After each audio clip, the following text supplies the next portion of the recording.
signatories, starting at 1. So we want to make this an efficient conversation, and really appreciate everybody joining us today, including folks that are watching this after the fact. We're going to talk about some updates, report back on the climate action plan release that just occurred recently, talk about our communities of practice. The all-important implementation of climate action plans will be a focus of our conversation, including breakout groups. But before we do that, we're just going to have an opportunity, as always, to think about relationship and invest in relationship before task. We'll break out into some small groups here. And I want to say Chodesh Tov to everybody. It is the first of Nisan, one of the 4 new years in the Hebrew calendar. And also Chag HaAviv is on the horizon, the spring holiday, Pesach, coming soon. So what's new for you this springtime? What's feeling new? Having a climate action plan out in the world for our organization is new for everybody on the call. What else is new? What are you thinking about as you enter spring? That's the invitation for our prompt, for our relationship building time. We'll see you back here in a few minutes. Thanks, everybody.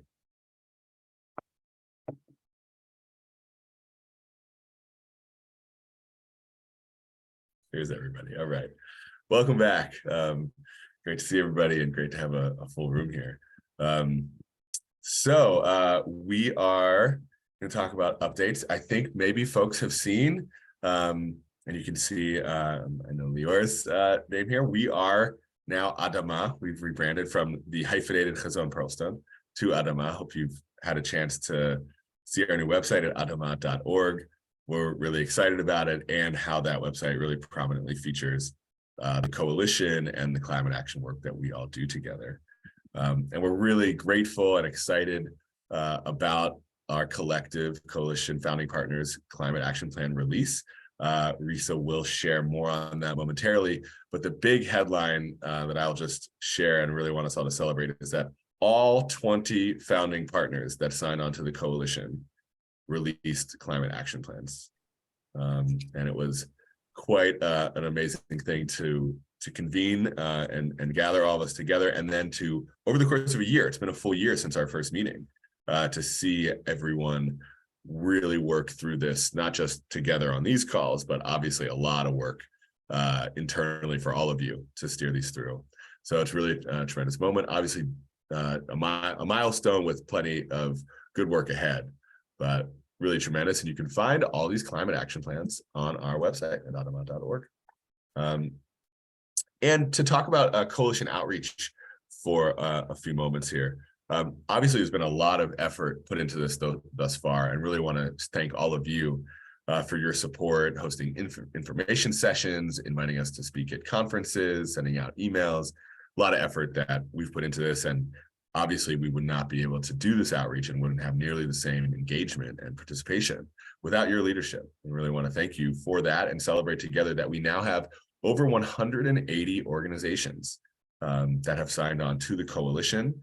And our collective goal, at least at Adama, we hope we can ask you all to share this goal, that together that we reach at least 250 organizations by the end of this calendar year, 2023. That's actually, we think, somewhat conservative. We think we could blow past that potentially, just based on how the news continues to spread.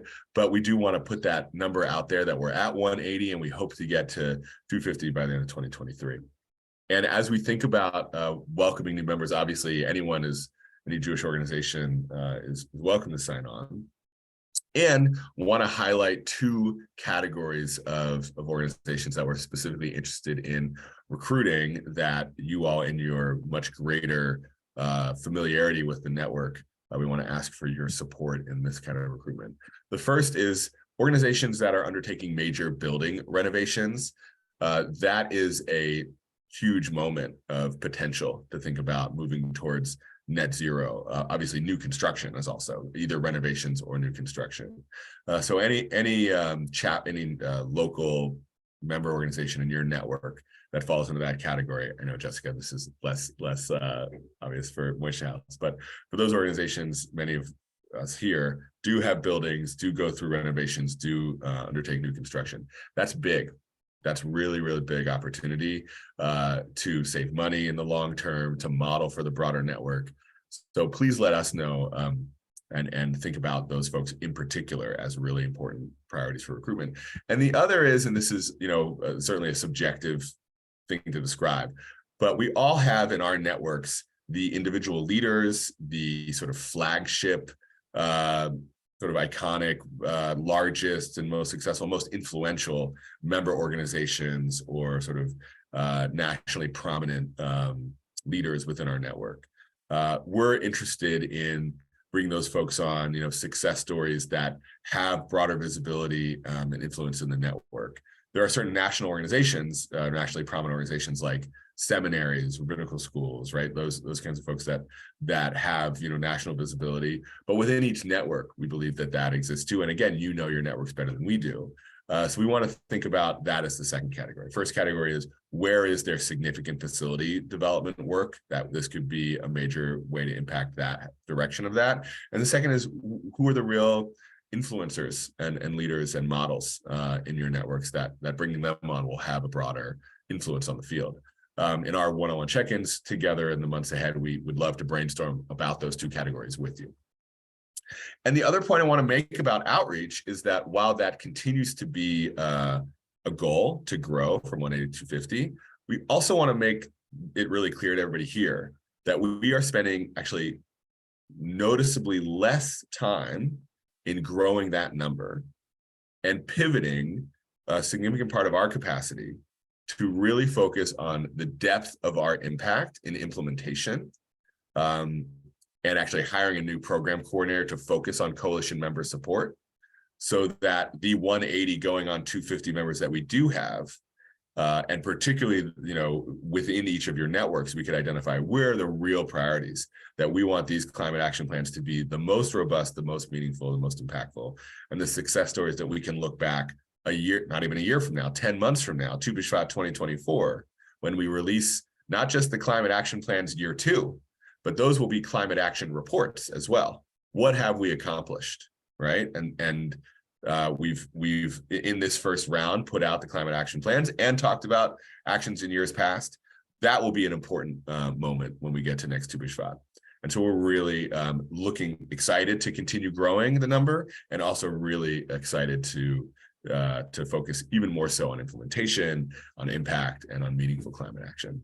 And as we do that, last thing I want to say is to just celebrate our teammate, Rabbi Jacob Siegel, who's had really a huge founding role in the coalition, been a pleasure to work with, and I know is moving on to a new opportunity. I want to thank you, Jacob, here in this collective setting for your leadership, and give you an opportunity to share your thoughts with them. Thank you so much. And I connected with, I think, most or all of you by email, but I just want to echo Yakir's comment about how impressed I am that all of the founding partner organizations have released our climate action plans collectively. I feel incredibly proud of the work that we've done over the past year to get to that moment. And it's really significant milestone. So I am really grateful to have gotten to work with you and to have your partnership in that work. I came prior to Chazon, now Adama. I worked in the socially responsible investing arena, so thinking about finance as a lever for change. And there was a unique opportunity to join the team at Dayenu, which is still in the Jewish climate space, but thinking particularly about that lever for change finance. So of our 20 climate action plans, more than half of them referenced this potential exploration around finance, whether that's banking relationships or investment relationships. And so that's an area that I'm really excited to be more bringing my past expertise to really deeply supporting Jewish organizations on. But I hope to stay in touch. I hope that, I have so much confidence in the incredible team at Adama, and that team is growing. And so I feel really, I feel bittersweet to leave. I feel sad about it, but I don't have any concern about the ongoing success and growth of this work, and really grateful to get to be still in the movement, so to speak, with everybody. I'm probably going to hop off for the rest of the call, but I'll pass it back to Yakir and to Risa, and feel free to be in touch. Personal email, happy to connect in the future. Thank you, Rabbi. Thank you, Jake, for your leadership. And thank you, everyone. Before we pass to Risa, any comments, questions on anything I shared about celebrating where we're at or how we're thinking about recruitment and focusing on implementation? Okay, passing it to Risa. Thank you, Yakir. Bye, Rabbi Jacob. So I'm just going to share a few quick updates. Lior, if you wouldn't mind sharing screen again.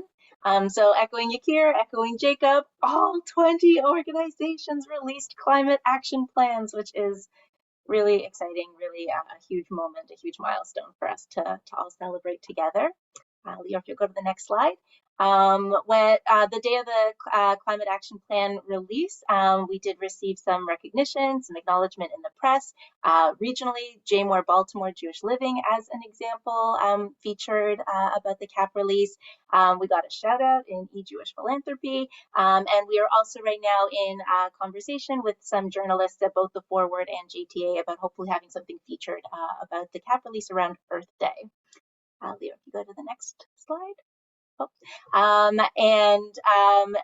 Also, just want to share gratitude to all of you who shared about the Climate Action Plan release in your newsletters and social media. Thank you so much. I know I saw things from Foundation for Jewish Camps, USCJ, Hillel, JPRO, NJHSA, Reconstructing Judaism, just to name a few. So thank you so much for helping to share the word and to really celebrate and elevate this moment for all of our organizations. In terms of the CAP release, the response that we've been receiving at Adamah has been overwhelmingly positive. So again, kol hakavod to us all, and really looking forward to moving this work forward with all of you in the year ahead. One other update that I'll share, Lior, if you could go to the next slide, please, is that our communities of practice have launched. So these communities of practice are opportunities for similar organizations to gather together quarterly to share best practices with one another, share resources, be a place for organizations to work through challenges with one another. So in the last couple of months, our Federation, Hillel, Synagogue, Day School, Jaffe organizations, and independent Jewish organizations, those communities of practice have all launched. Still to come, we have camps, JCC, as well as the Jaffe Global Roundtable. And we can stop sharing the slides now, and I'm just going to call on Ilan and then Dani just to share a word or two about the Federation and the Hillel communities of practice and how they have gone and responses that you've been hearing from those networks. Ilan? Sure. Thanks, Risa. So we launched, thanks to Risa and all of her amazing leadership and support, our community of practice for Federation professionals. Mark was there as well. And something that was really special in that space was seeing just the diversity of Federation professionals and lay leaders that are owning this work for their communities and spearheading a lot of this work. People sit in very different roles and come at it from very unique perspectives. And it's amazing to see all of the opportunities that exist to create change within local Jewish communities through climate action work, but from very different vantage points and very different lenses. So that was one takeaway that was really remarkable from already our first community of practice. And several other communities have stepped forward and been asking questions of what it means to sign on and what joining looks like for them, acknowledging that people are on different places in this journey. And so by getting the ball rolling and starting our community of practice, more communities have come forward in saying that they're interested in also being partners in this work. So I'm excited to continue the learning together and to see what comes next. Thanks, Ilan, and I'll pass it to Dani.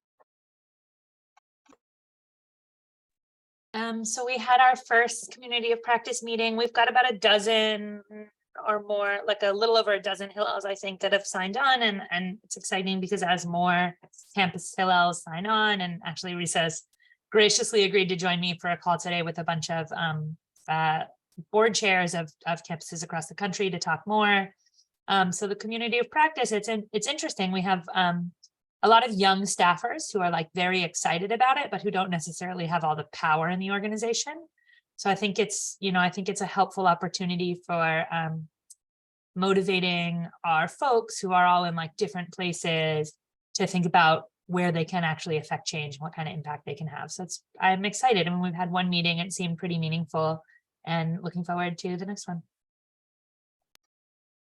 Thank you so much, Dani. And thank you so much to all of you for your tremendous leadership in terms of getting these communities of practice up and running and having them be a real reflection of the communities that we're working with. Each community of practice is a little bit different from the next, and that's really a reflection of needs and resources and your tremendous feedback, input, and vision. So as Yakir mentioned, we have released our climate action plans, and now our focus is moving towards implementation. You know, we said that we were doing all of this really good stuff, and so now we need to figure out within our organizations, how do we move forward in terms of the various climate action goals that we have articulated. So I am going to pass it over to my colleague and friend Lior to share a little bit about how climate action plan implementation is unfolding for us at Adama. Hi, everybody. So like all of you, there were fabulous people at Adama who made beautiful climate action plans. I was not one of them. So gratitude goes out to Risa and so many others who made them beautiful. So we have a climate action plan summary that's available on our website. It has images. It is beautiful, but it is highlights the summaries of what we've done, and most importantly, like highlights that the best of what we're excited to do in the coming year. This is a snapshot, but what it doesn't do is talk about implementation. It does not address the who, the how, the why of what we're going to do in the coming year. But as we've talked about, now that it is public, it has been passed by our merged board of directors, we're ready to transition towards implementation. What you're about to see, you're going to see just for a moment, because I'm shifting now to implementation, what I've done as the owner of our climate action plan of how we're going to move forward. This is a snapshot of our internal deliverables document.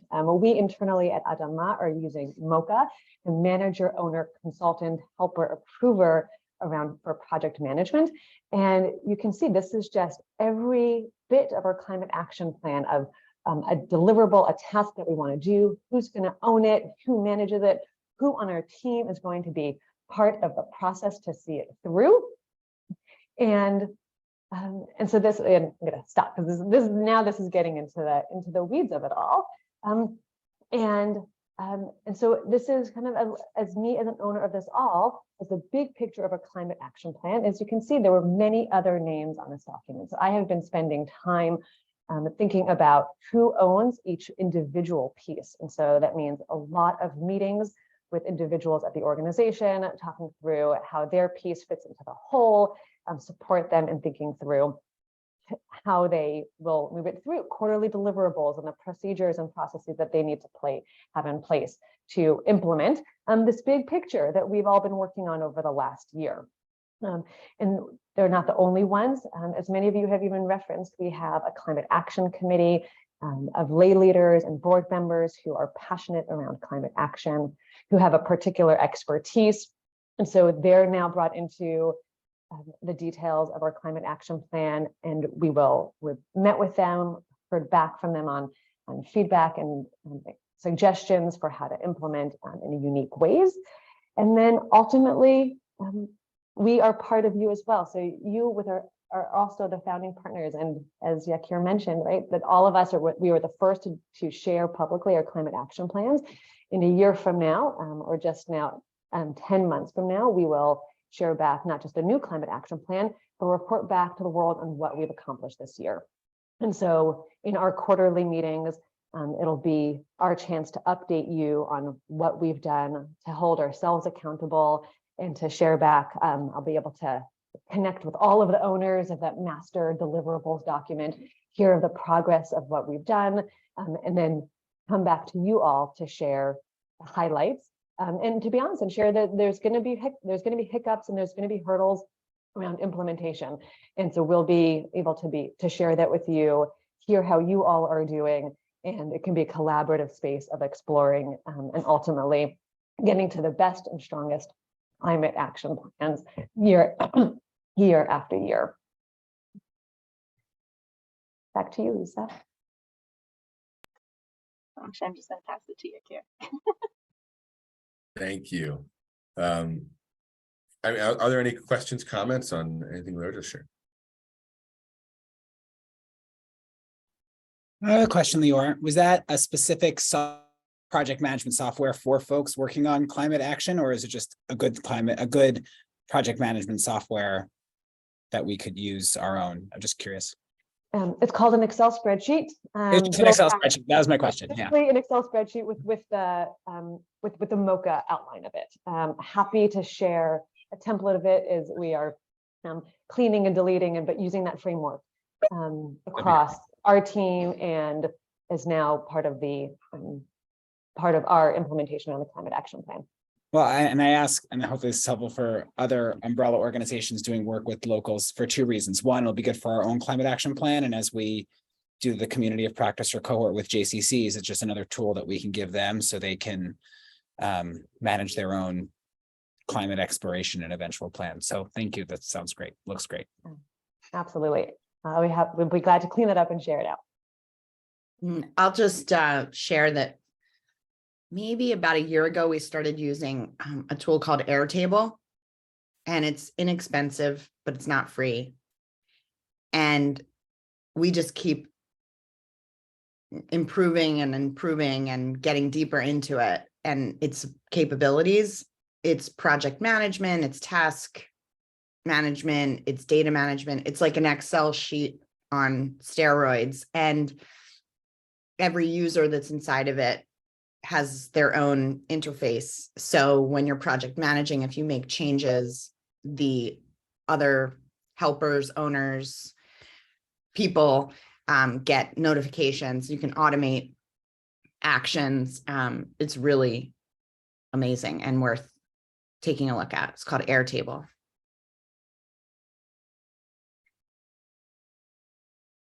Awesome. Thank you, Basha. Any other comments, questions for Lior? Okay, so thinking about implementation a little more, and then as a preview or jumping into our breakout rooms, our quarterly meetings, these founding partner meetings will really be, and very much breakout groups, really focusing on implementation across the board. And as we do that, we can also, I think, identify what are the opportunities and challenges that may emerge for the next round of climate action plans, right? If we look ahead to Tu B'Shvat 2024, we can imagine that at that point we are releasing climate action reports, not report cards necessarily, but what has happened this past year and new climate action plans.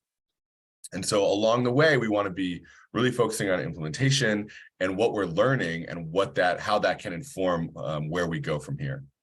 So in a moment, we're going to shift into breakout rooms. And part of what we want to hear there is just what's already happened for your national umbrella organization and for your network. And we also want to focus specifically in on implementation in sort of chunks, in bite-sized pieces, not now to Tu B'Shvat, but let's just say for this breakout group, this session today, now through June, okay, through the end of June, what is coming up next in terms of your climate action work? Who are you working with to make that happen? What are your challenges? And what support do you need to do that? I'm going to put those questions into the chat here to think about as a prompt for these breakout groups. So we really want to learn from each other. We want to support ongoing implementation. We want to avoid the cramming experience, getting to like December, January and trying to make climate action happen in a short period of time. And really understand where everybody's at. So with that, we're going to break out into these breakout discussions, and we'll have about 10 minutes to really focus in a deep way on what that implementation looks like. Thanks, everybody. See you soon. Welcome back, everybody. I think we're all here. So would love to just hear highlights from that conversation, either for you and your organization, what has happened, what's next, who you're working with, what are the challenges you're encountering, and I think particular interest is challenges and what support do you need.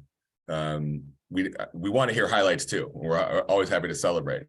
And we feel like this, forum is particularly important for us to support each other and navigating challenges and understanding where there's blockages and what kind of support is needed out in the field. And I also want us to think about this, not just in terms of us and our internal organizations, but part of our climate action plan is convening the network, right? And the communities of practice. So where you see particular challenges, particularly if there are patterns emerging, as you see local organizations starting to gear up for this work, we understand it's early, so it might be that we're not quite there yet, but we also really are eager to hear from you all and the folks in your networks, right? What are the highlights? What are the things that particularly work? What are things that are patterns of challenges and support that's needed? So with that, really open and eager to hear highlights from that conversation and where everybody's at.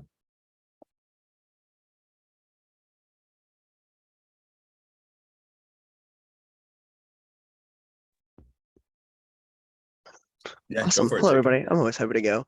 Thanks. Hello, everybody. Good to see all of you. Happy to be sharing the space today.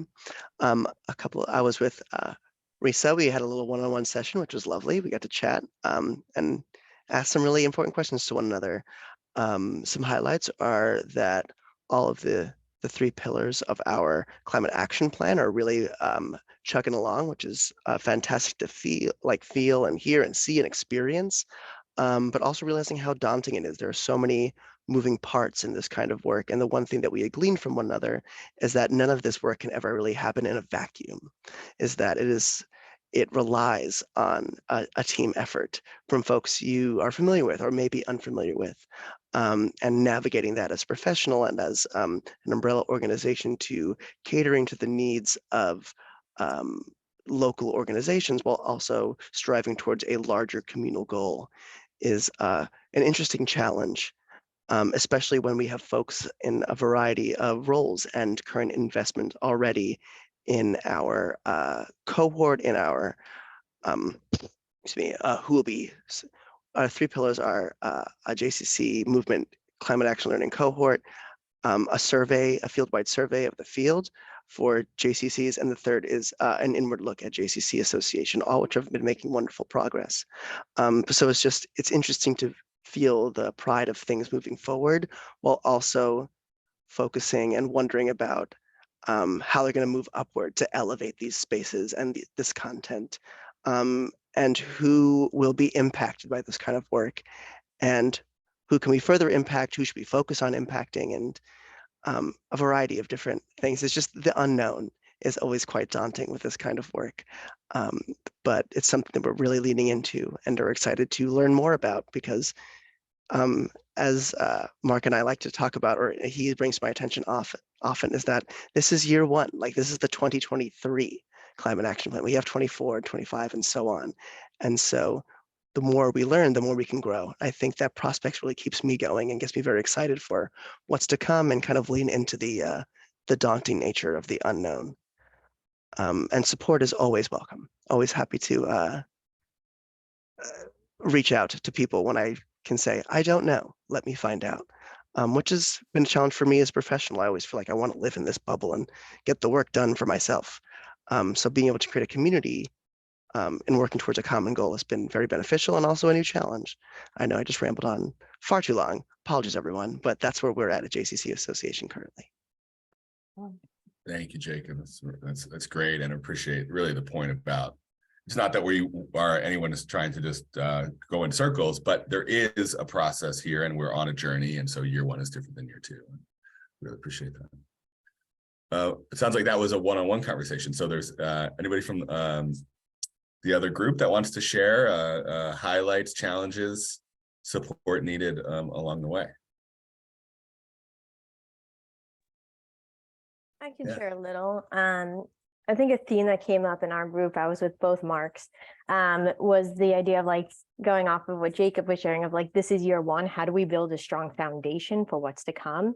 And that none of our organizations are climate organizations. So how do we get the energy up and convince folks that it is worth our time, it is worth our commitment and the investment to really like dive into and implement our climate action plan at all levels of our organization. So I think that's like a challenge and also an opportunity. And then something specific to Moishe House is trying to figure out, as a global organization, learning what climate action looks like in all of our different communities, and how do we like meet the needs of folks who are living in Argentina, and how do we meet the needs of folks who are living in Poland all at the same time, and how do I ensure that like all of the right voices and experts, and we're connected to all the folks that we need to be connected to.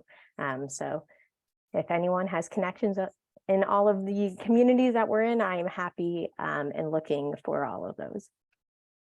Wow, thank you, Jessica. It's a great sharing.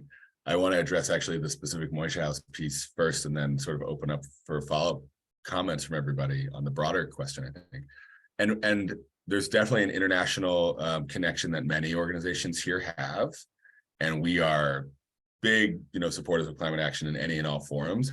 And just to the point about year one and building a foundation, we do believe that, engaging in other international contexts will be more complex and potentially challenging. We're not trying to discourage that at all. But if we think about sort of developing this and foundation, it may be that there's, much lower hanging fruit to build some momentum and success stories here in the United States. Even no disrespect to our friends to the north in Canada. I know Risa's in Toronto, if anybody didn't know that. But even, just how many variables can we sort of navigate right at once? And so everybody needs to figure out what that looks like, but looking where there's fewer variables and lower hanging fruits may lead to some momentum that gives us, perspective on the more complex and further afield locations. But I think the first question, I think, is one I'd actually love to hear others in the room comment on. How do we motivate? How do we prove or demonstrate incentives that this is worth it? I was actually at the JCC Execs Conference in Atlanta. It was great to be there with you, Mark. And I heard some great conversations there, sort of naming multiple ways that this is reinforcing strategic goals of the organizations themselves. Not that we have to do this because our umbrella organization told us, or because Adama wants us to, but no, for our own goals, this meets our goals. So would love to hear the group reflect on that, because I think that is going to be instrumental to success internally in all of our organizations here as founding partners, and all the more so across the network. So have folks found particular explanations, the case for this that has been helpful for you in moving the needle inside your organization that might be helpful as we move forward here? Why is this worth it, basically?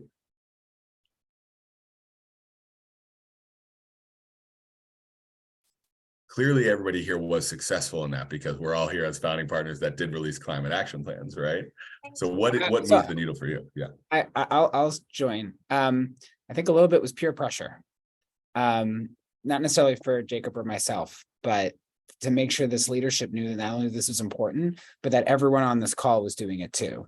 And it was like, how can JFNA and Hillel and Moishe House be doing this and JC Association not be doing this? I think was helpful, and wondering if that will work at the local JCC level as well. We have 4 regional conferences next week that local JCC regions are running, but we're contributing towards. And we are going to be shouting this opportunity out at the rooftops. And I think even Adama will be at Capital Camps next week. It's just a way to keep building momentum and awareness, because they're not always seeing it and feeling it. And if they hear other JCCs do it and find benefit, it might help. I think we just think it's going to take time. And I wonder what other umbrella organizations, JFNA, Moishe House, feel about that. Maybe it's peer pressure. In time is not what we have. So speaking as the old guy in the room, and when you're talking 23, 24, 25, 26, we don't have that time. We got to get going now. We need a kick in the pants. And Yakir, I'm happy to talk to you about where to put the kicks. But when I attended the federation group with Elon, very disappointing turnout. Very disappointing. There were like 6 federations. I mean, really, there's 150 federations and only 6 think this is important. So what motivates people? Well, one, I hate to say, but I am a CFO, is money. And so maybe that's something we got to talk about, Yakir, is to get that out there. I was telling my group, I was at a Baltimore City sustainability meeting, and that's what it came down to. Everybody's talking about money. I'm like, what's the wrong incentive, but that's the world today. But guess what? When the flood comes or when the earthquake comes and the world's, what's the money going to do for you? Right? You can't take it with you. So I just think we need to kick in the pants. I think we need some focusing. I think we need some good old fashioned hippie mobilization. So I'll talk for my group, and got to get some things going. Awesome. Thank you, Mark. I think, frankly, I know everybody has maybe different posture on this. We heard loud and clear from founding partners that as umbrella organizations, you don't have control or even sort of mandate authority, but the position that you are in is certainly more influential to provide that. What's an alternative language of use to campaigns? Encouragement, really active and passionate encouragement, than we sort of do as a convener. And I think what we are really interested in is showcasing, what did Mark say just now? Get some things going. What are the success stories, right? At that JCC Execs Conference, putting a few people on the panel of really taking this further and showing what's possible.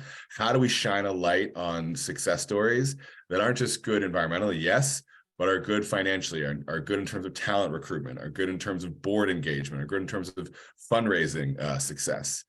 Where are there success stories that we can really elevate in each network? With that, I want to pass to Risa. I know we were aiming for 50 minutes, so we have gone over a few minutes, but I want to thank everybody. This is a really important discussion. This is where it's at. This is where the energy is going to be at and the focus is going to be at in our future meetings. So please continue to come and let's continue working on implementation with focus together. Back to you, Risa.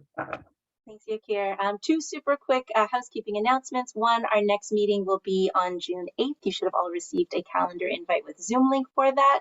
And also our newsletter, because you are all coalition members yourselves, and as for many of you as community of practice co-facilitators, we think it's really valuable for you to know what resources we're sharing out with coalition members. So we are going to be adding all of you to our monthly coalition newsletter. You'll start receiving that in April. And feel free to send me an email if there's somebody else from your organization who you would like to make sure is also receiving the newsletter. And that's it. Thank you all so much, and we will see you in June. Pesach Sameach. Thank you all so much. Thank you.